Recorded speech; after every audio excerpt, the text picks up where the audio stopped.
And once more, Scott, you are standing between me and vacation. It's what I live for, to get in your way. So I won't delay you. We can go ahead and get right into We it can if you go. want. Well, so I'm actually not leaving till tomorrow morning, but I have to pack, and I'm going to go pick up some air tags, Scott, and give those a shot. So you go on cruises, right? Have you been on a cruise in a while? So I am not a big cruiser. I am a Okay. boater. I highly recommend just getting you've got several kids, wife, like you should totally just get a monohull or probably a catamaran in your case. Get like a 45, Just 48, 50-foot get a catamaran big old boat. and go do that. Have my own I'm cruises. into that kind of cruising and island hopping. The big cruise boats don't do it for me. Okay, so we are going on a big cruise boat, and when you get off a big cruise boat, they take all of your luggage and they line it up on these shelves and like this. It's not a warehouse, but think of it like a massive warehouse with like rows and rows and rows of luggage. And all the suitcases from however many thousands of people were on the cruise, all on tables and shelves in this big room. And you kind of just have to wander around and find your luggage. So today, I was scrolling through my RSS feeds and saw that I could get air tags from Verizon for $20 off. So a 4-pack for $80. So I got a pack. I can go pick them up at Verizon. And I was like, I'm going to try throwing one of those in all of our suitcases and see if it helps me find our suitcases when we get off the cruise ship. Gotcha. So I do air tags in my luggage. So usually, like back in the days when we used to kind of be able to travel around, I usually do air tags in my checked baggage, not like a carry-on if I'm doing that, but like if I'm just taking carry-on with me, it kind of moves from piece to piece.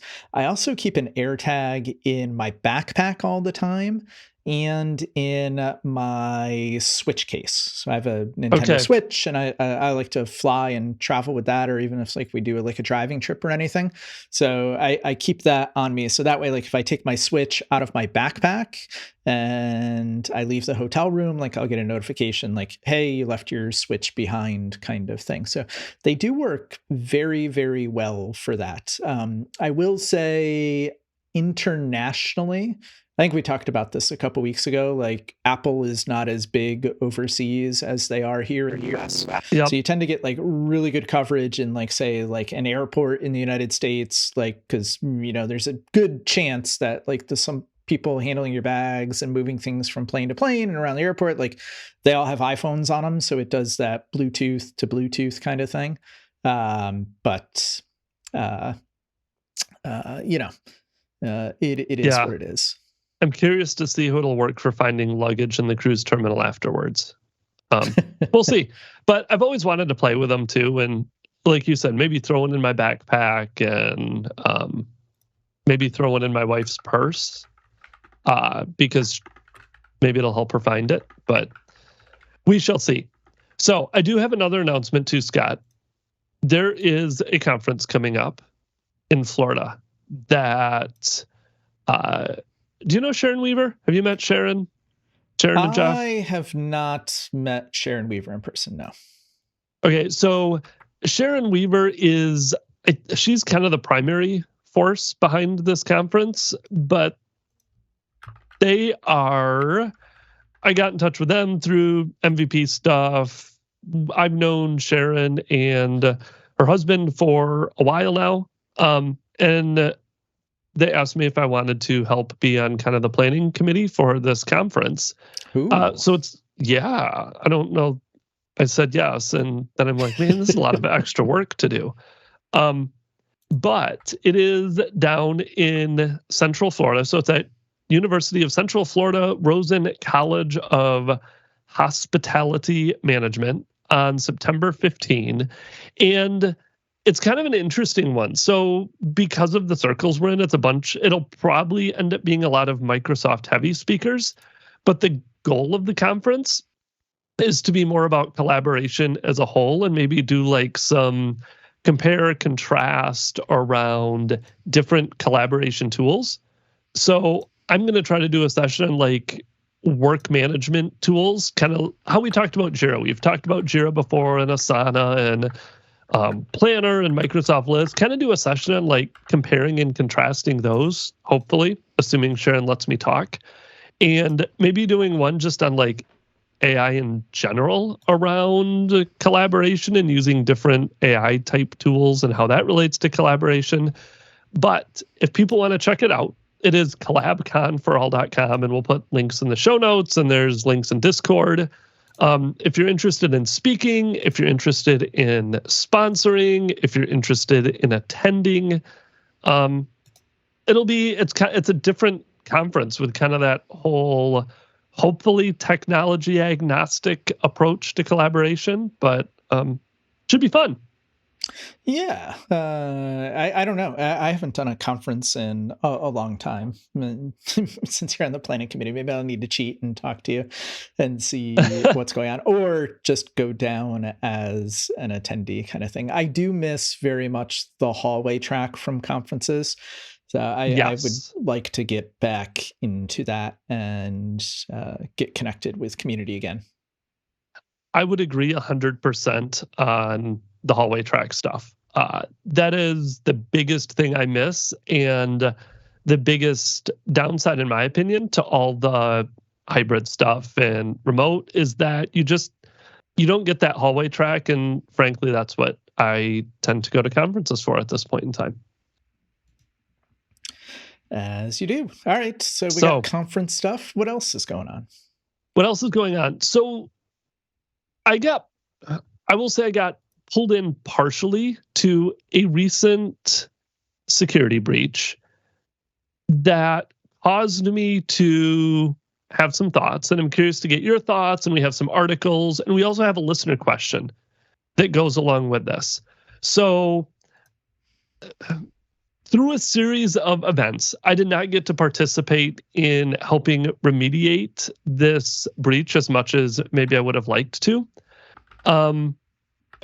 But it sounds like from the little bit I was involved and I was going to potentially get pulled into it, is that this particular security breach occurred because somebody brute forced an Office 365 account, an Azure AD account. And in this particular case, it appeared, and I never did get confirmation for sure, but it appeared that it was a SharePoint admin that was brute forced. Through some logs, there were a whole bunch of failed logins, and then finally a good one. And that SharePoint admin then either had access to or was able to give itself access to all the different sites. So one thing about SharePoint admins is, and I've had this come up before, SharePoint admins don't inherently have access to every SharePoint site. However, a SharePoint admin does have the ability to make themselves a site collection owner and get themselves access to every SharePoint site. And throughout the course of this attack, this SharePoint admin account was able to gain access to a SharePoint site that had a bunch of passwords in an Excel spreadsheet. as you do, not an uncommon things though, right? I think that's a pretty common thing. Like Excel makes the world go round. I'm sure everyone, if you did the Tales from the Trenches thing, has seen exactly that situation. Like, I've even seen that in past roles where I've walked in and I sit down and I go, okay, let's get me spun up. And you think there's going to be like a password management system or something like that. And then, somebody just sends you an Excel file and you go, really? Like this is how we roll. Cool. Got it. Right. So once they got that, they were able to move laterally and do all kinds of nefarious stuff. As you do. Yeah, but like I hear this and my initial thoughts are one, yours exactly. Why in this world of password managers are your passwords in Excel? And please don't just tell me your Excel spreadsheet is password protected, because everything I have read and seen is that is a very, very weak form of protection of that password file. There's all kinds of Office those password crackers, forced, hackers. Pretty easily. Yeah, like a matter of minutes, if not seconds. Um, and then the other one that I thought of too was, I think this SharePoint admin, like the brute forcing of that failed like on the magnitude of hundreds of times. No admin account, one, should not have some type of MFA on it. Go buy conditional access, go to Azure AD P1, turn on MFA for every admin account. Every admin account in your organization should have MFA on it. There's no reason not to do that. And some type of alerting or blocking, like lockouts, I don't know, like everything about this, in terms of being able to brute force a SharePoint admin account, especially because that SharePoint admin has access to so much data that tends to be stored in SharePoint. I think it's back to that basics kind of thing. Certainly you have the logical defaults, like there's security defaults that you can have in every tenant. Like you really shouldn't be like if you don't know what you're doing, you shouldn't be messing with those for the most part. Like you said, MFA is there for all users. MS Authenticator, not having OTP, like all those kinds of things, like they're all doable. And if you're already an M365, O365 subscriber, then you're all good and ready to go. Yeah, 100%. And it was funny, the same day that I saw this, I actually had an article pop up in my RSS feed.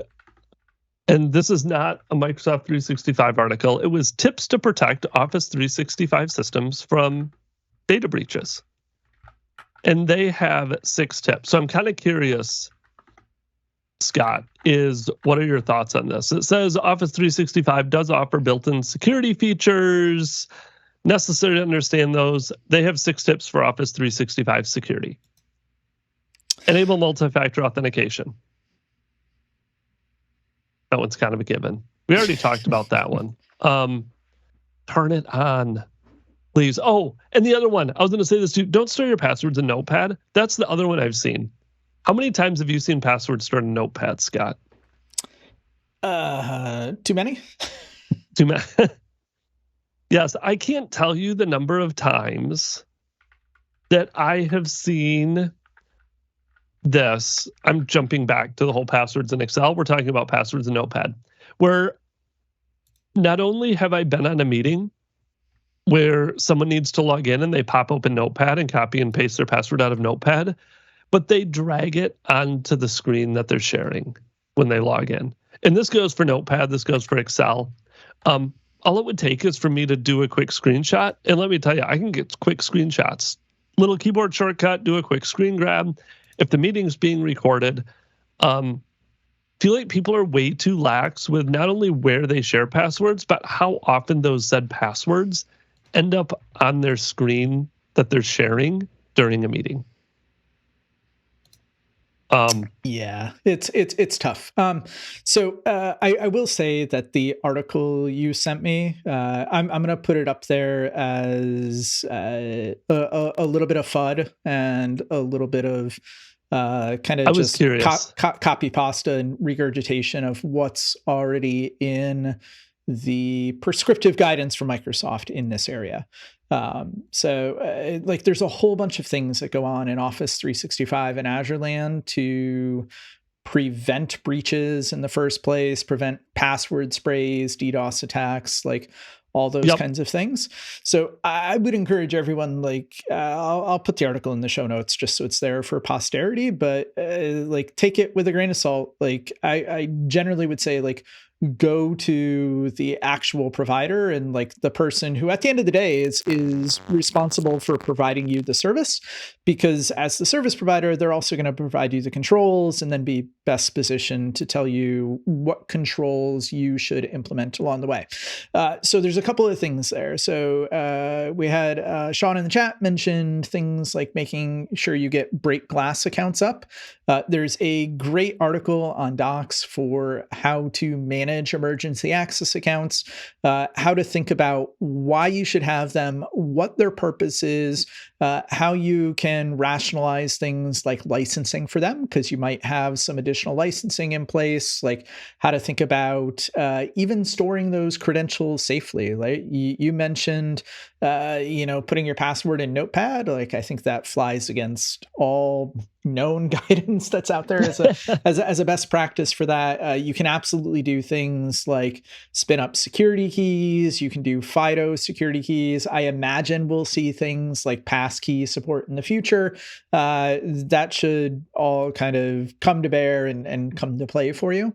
The other thing is if you go to the docs and you look up the article on managing break glass accounts, it also has some really good guidance in there around configuring some of that auditing and usage logs that you mentioned so that you can go back and root cause something if it did happen.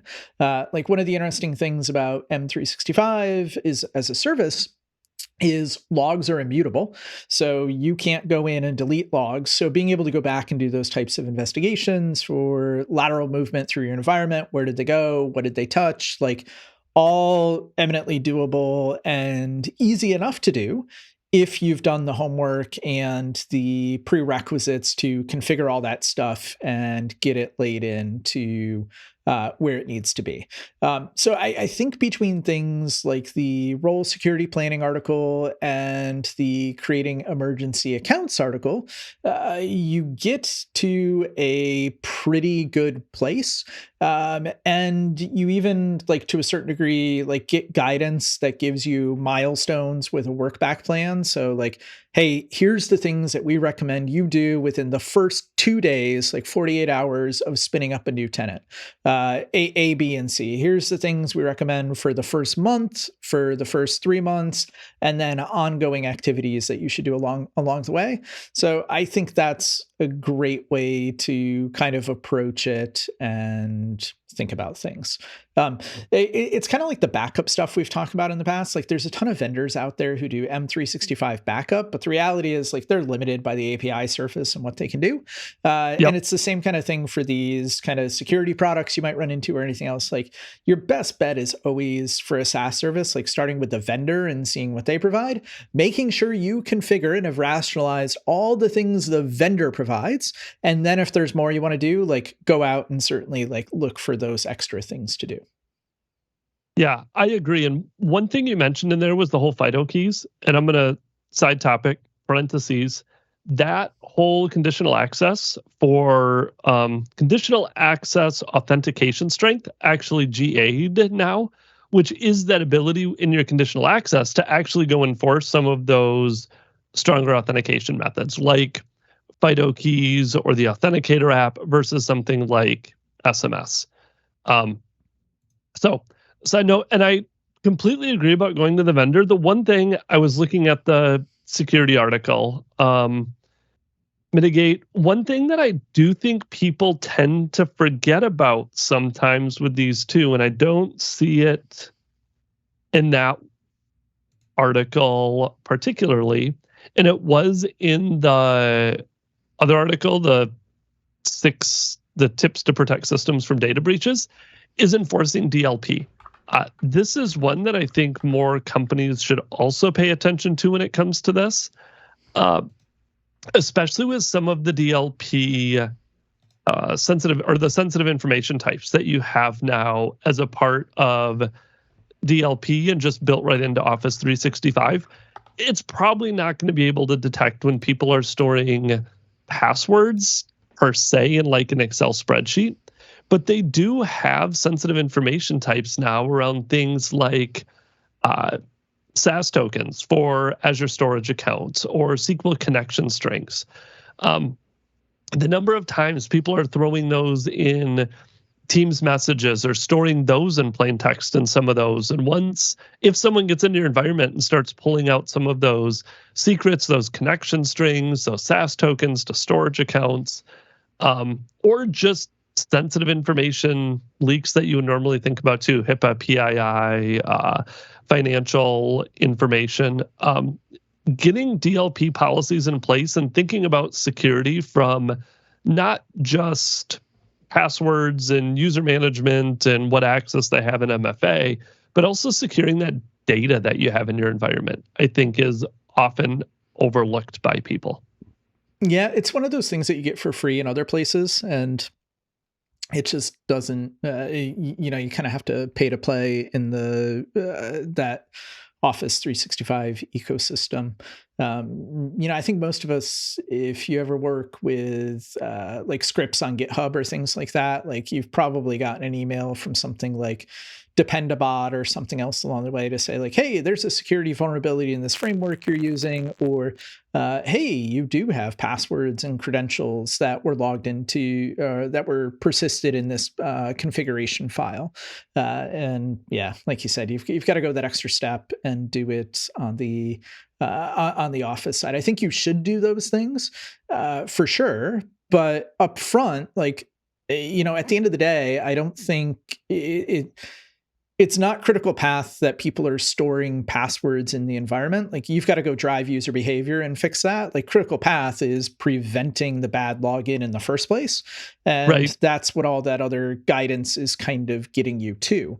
So yeah, over time, like you absolutely want to, get that as dialed in as you can, figure out licensing, all the other things that are going to have to happen along the way to meet your organization's security policies. You might be in like a regulated industry. There could be all sorts of things for you to consider there. So I have another question for you. Well, I don't. Sally has a question for you, Scott. Along this whole security vein, we're going to stick with security, and let's say you're thinking through how you're going to secure your environment. And we focused primarily on Office 365, but lots of companies have other tools as well. And Sally had a question in the security vein that I think we got via email from her, and it says, usually IT shops have different vendor solutions, and there are pros and cons for this approach. With more and more AI and ML aided tool sets available from different vendor solutions, heterogeneous environments will not benefit from it. For example, Cisco security product lines, firewalls, ASE, Duo, AMP, Umbrella, etc., will not integrate into the Microsoft SIEM XDR SOAR offering. What is your thoughts and comments and suggestions? I think it's tough, right? Like as we get to a more and more SaaS-y kind of world, vendor lock-in is real. So vendors want you to stay. They don't want you to go. And I think that's fair enough, right? Like you've paid for their product, you're in their ecosystem, like you've got to figure that out. And us as consumers, we're also kind of making that deliberate choice to potentially spread our risk and live in multiple ecosystems. So we've got to kind of find the way to get it all back together and kind of munge it into a workable state. So I guess on the comment that with some of these tool sets, like an ML tool set, like we've been talking a bunch about, like Copilots and Chat GPTs and things like that lately. Those tool sets benefiting or being available in multiple vendor solutions. So they very well might not be. I think your challenge is if you're going to be a multi-cloud, multi-vendor company, which let's be honest, like the majority of us, I think are, that means you need to find alternative products, AKA spend more money to aggregate it all together and get it to where it needs to be. So like to the example that was in that email, like, hey, let's take a Cisco security product line, firewalls, AMP, Umbrella, things like that, and integrating that into Microsoft SIEM solutions. You absolutely can integrate those things into something like Azure Sentinel.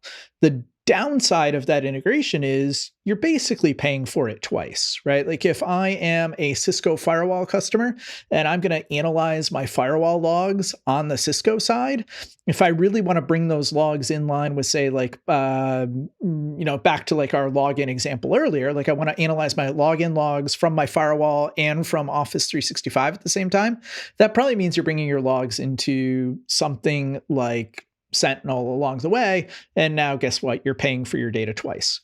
Actually, in the Microsoft ecosystem by yourself, like you're paying for your data twice, right? You want to bring your Office 365 audit log into Sentinel. That means that not only do you have your O365 audit log that you've turned on and enabled, have your storage for all that stuff, and you're paying for your per user licensing, blah, blah, blah, you're still going to pay for the data storage on the Sentinel side to bring it all over. So I think the challenge becomes finding that kind of in the middle glueware solution that's going to hold you, that's going to tie you together and give you a kind of whatever your requirement is for a minimum amount of visibility, and recognizing that it's not going to do everything as well as those individual vendor solutions do along the way. Right? Like there might be like a rich logging capability in your firewall that it turns out like maybe using like a taxi connector in Sentinel, like it doesn't give you the same granularity in all the things, but that's a compromise that you have to make along the way. And I'm kind of using Sentinel as an example. Like there's a ton of other, third-party things that are in outside the Microsoft ecosystem that do a similar thing for aggregating logs across these disparate vendor ecosystems and then allowing you to do queries, visualization, alerting, all those kinds of things. I think the rub everybody has is they want it to be free. And it's just not free, right? So it's not free in the sense that the glue services that aggregate data and offer things like query and visualization engines, they cost money. It also costs money to have expertise in somebody that knows how to query the logs on your Cisco firewalls and understands Custo for Sentinel. Like that might not be a skill set that you have in-house and that you need to kind of like grow into and make a deliberate decision as to how you go about that and do it. And then you've got to have the expertise to maintain both those solutions over time too. And that's not free either, right? So it's like time, people, money, and you're getting hit on all three legs of that stool. Yeah, I kind of had the same thought. Like it was the Cisco example. If you go into Sentinel and look, I would say maybe you can't necessarily pull everything in, or it's absolutely going to be different. But they do have connectors for things like Umbrella. There's a Duo connector out there. There's a handful of those Cisco connectors. And to your point, I think from my perspective, it's important to find that SIEM XDR source solution that you want to use. Again, like you said, it could be Sentinel, it could be Splunk, it could be any number of those third-party solutions, and really try to pull all those logs in. I've had some conversations with even clients recently who are like, well, we already have Splunk doing this. Do we stand up Sentinel to do our Azure AD and Office 365 stuff? And I'm like, no, because now you lose that ability to do those queries that bring all your logs together. If you're trying to go down, hunt through attack and find an attack path and figure out the lateral movement and find how somebody jumped from here to here to here, having these logs in 10 different places is going to be more detrimental, I think, in my opinion, than bringing all of your logs into a central spot. And maybe you do lose a little bit of the AI or the ML when you're hunting across all those logs. But I think that's why, again, you evaluate that SIEM, you find the one that has the most of what you want. Maybe it's what logs it can bring in. Maybe it's the functionality there, the AI functionality that's in that particular SIEM. But I am really of that mindset of all of your logs from that perspective should be in one central store. So you can do your incident response, your hunting, all of that without having to go 3, 4, 5 different places and manually correlate everything. Yeah, I think Splunk's a good example there of kind of some of that lock-in scenario. So I work being in storage, like Azure storage. We get a lot of customers who come to us and want to do things like forward their Splunk logs maybe into like blob storage and just have it stored on our side for archival purposes or anything like that. Splunk doesn't make a native connector, which means you got to kind of like go and roll your own thing. Like to the comment about spending money, like who wants to build a piece of middleware from scratch to take your stuff that's going to maybe hitting like Splunk UF, Universal Forwarder, and then writing it out in a format over to blob storage or sending it to an event hub so you can forward it downstream to another place? Like, nobody wants to do that, right? It's a ton of friction. So you're back to just making a decision around like vendor login or vendor lock-in, and you got to be okay with that up front. I think it's like one of the big downsides to like the cloudy world we live in. And yeah, it's not easy for everyone to kind of rationalize or justify the costs, and I can't blame them in some cases, right? Like but you've got to be able to, trade off that money for risk or whatever it is, whatever your requirement is along the way. It's not an easy take, especially as you potentially get into a place where like you had one vendor and then you pick up another vendor and then you pick up another vendor and then you've got yet another, and then all of a sudden you've got like 10 of these things running in the background that were never designed to work together in the first place. And then somebody comes to you and says like, oh, figure it out, it should be easy, right? It's just like an HTTP request from here to here. It's like, no, it's not that. It's something completely different. Yes. And then you go acquire a company that has like 10 of those different solutions and they want it all integrated together, or 20 or 30 of them. I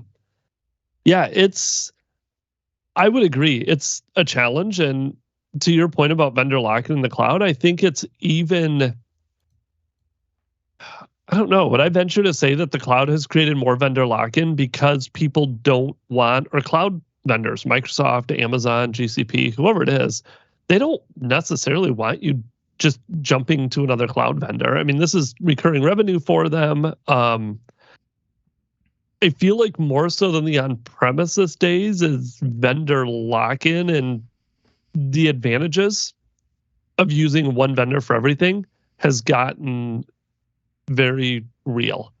For sure. Yeah. Yeah. I don't know. I don't have enough experience with AWS. I'm curious, what's your take on, like, if you're an AWS shop and you want to integrate with something like Azure or on-premises, in terms of the ease of that, I feel like Microsoft has done a decent job at it with things like Azure Arc, and some of the ability that they have created to do some of that cross-cloud stuff. I don't know what some of the others, AWS may have something. I doubt GCP has much, would be my take, but I'm not sure. Yeah, I mean, everybody has something to a certain degree. So, like AWS, I think you have Security Hub, you have things like CloudTrail for all of your logs along the way. Like those are all kind of like known quantities, and they exist. I think like off the cuff, because you kind of put me on the spot. I would put you on the spot. That where I see customers having the most success is recognizing that lock-in is real. And because that lock-in is real, you are often best served by focusing your efforts for a workload like on a single place or a single cloud, right? So by that I mean, let's say you're going to develop a web application, and it's like we'll do the typical like Contoso toys thing, right? You want to be in multiple regions around the world. You want to have resiliency, availability, blah blah blah, all those things. So you could do something like, let's say it's like a LAMP stack kind of thing. So you could stand up databases in Azure and AWS, and you could run app services in Azure, and you could run websites in AWS, and put all that stuff together. You could absolutely glue it together. It's going to be really tough. It's going to cost you a lot of money. It's going to take a lot of time. Like, you're probably better off just sitting there and saying like, hey, for this website and this stack of things that I need to deploy for this workload, where's the best place for me to deploy it? And if the best place to deploy it is AWS, stand everything up in AWS services, including your monitoring, your logging, everything else. Use native AWS services to do all that. And then boom, you're done. Next workload comes along. All right, where am I going to stand it up? What's it going to look like? Where's it going to be?